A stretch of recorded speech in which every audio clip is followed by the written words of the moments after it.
simple words, it is something very new which was not existing before, or an improvisation of something, right?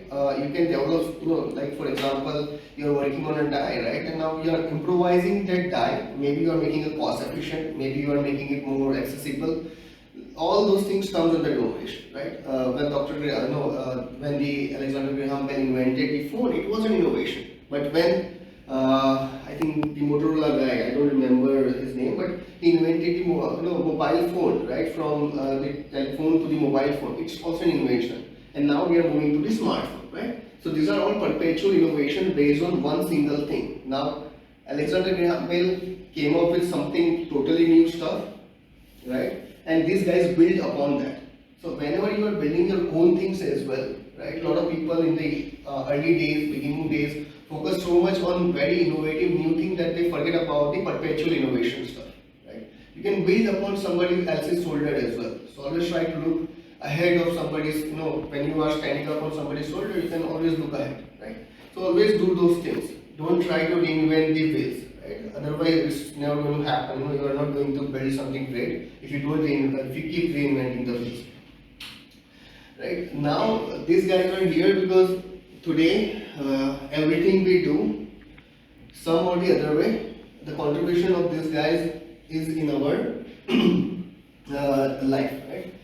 Now, why I intentionally took the younger selves photos, because all of us being into that zone is the right time. I'm not saying down the line you can't innovate.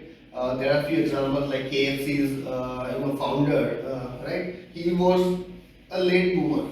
The McDonald's founder, he was a late boomer, right?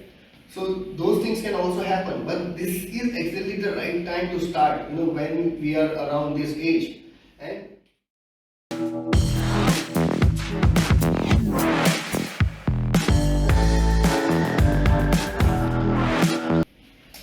why this is the best time to start up? Because of course when we are in academic institution, colleges or industrial environment, we can forge collaborations, we can forge connections, right? So those are the right time. The ambitions, the energy which we have is very high during these times, and that is why this is the right time to start. And we all have the new perspective in life. For example, computers was there. HPs, right? The Hewlett and Packard brothers were making it. When Steve Wozniak invented a little more and asked him that it can be personalized, that it can be in each and everybody's home, then Hewlett and Packard turned him down, saying that no, the personal computer is not the thing. It's only going to be utilized for the industries or the big organization, because that was the time. But then these young guys took it from a different perspective, right? They look at it, the same thing from a different perspective. And then we all know what happened, right? Steve Jobs and Steve Wozniak revolutionized the entire personal computer industry. Now each and every home has the computers. We all do everything on the computers nowadays. But if it was not for the Wozniak and the Steve Jobs, we wouldn't have been utilizing these personal computers in each and every day's life. But what Zuckerberg did, that he focused single-handedly on the young generations.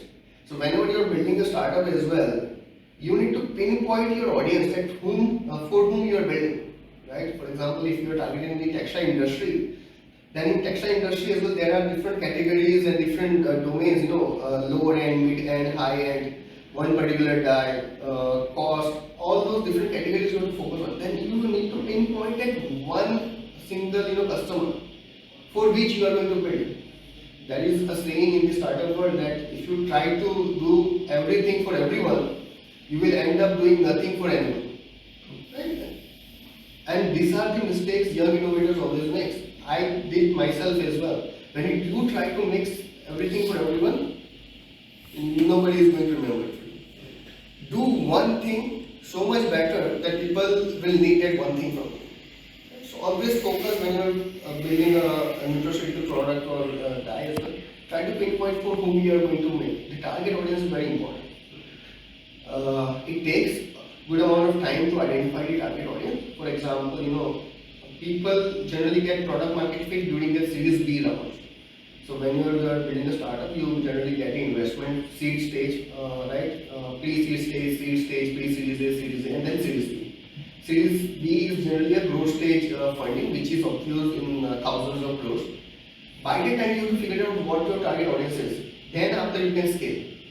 Without identifying who your target audience, you can't scale. And it takes a good amount of time. Now in the 21st century, there are different technologies going to be, right? Apart from this technology as well, you can build your startup and innovation. But these are the major technologies for the 21st century going to be on which you can build your innovation and startup, right? Of course, in biotech domain, if you look about the mRNA-based technology, the CRISPR, right, are going to be the major thing in coming time. They are the major thing right now, but the industries based on this technology is very, I would say, very less, not more. But if you see the 20th century innovation, the recombinant DNA and the molecular innovation, there are n number of companies on there. Now, again, artificial intelligence and machine learning and all those things. Why I'm saying this, that nowadays, if you see diagnostic or therapeutic or lot of healthcare related thing is coming up through the AI and the ML technology based on the AI. So you always have to look for the cross collaborations. There is a very good example of this company, that how you can combine your biotech domain knowledge with the machine learning or the artificial intelligence and come up with the fantastic application of both the domain and build a company on it. I know a friend of mine has built what do you say, a machine learning algorithm to channelize all these X-rays, image processing, identify that what disease it is using the AI/ML technology. Right now, the work of doctors becomes very less. They don't have to be always on their toe. On the other hand, other friend has built a small spectroscope, right, and the blood counter. So when we go to doctor क्या बोलते हैं, CBC MP, that's the standard report, which anyway you have to do it, which we are now, right? Now what this guy has there, he's from the IIT Delhi only. He built a small spectroscope and the blood cell counter.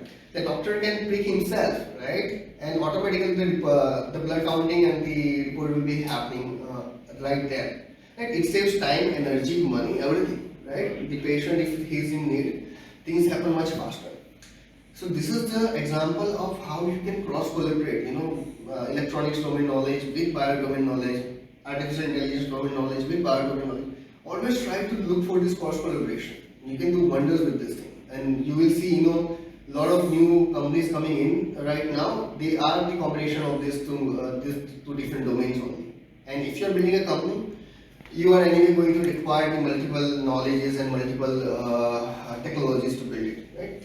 Then of course, clean tech and the battery technology. Right now, batteries are going to be the future because down the line of a couple of decades, all the ICE vehicles are going to be extinct, because the government is planning a mandate that after a couple of decades, no ICE vehicle. It is industrial, I think, inner combustion engine or something like that. So these vehicles are not going to exist after a couple of decades, and government is pushing a lot on this thing.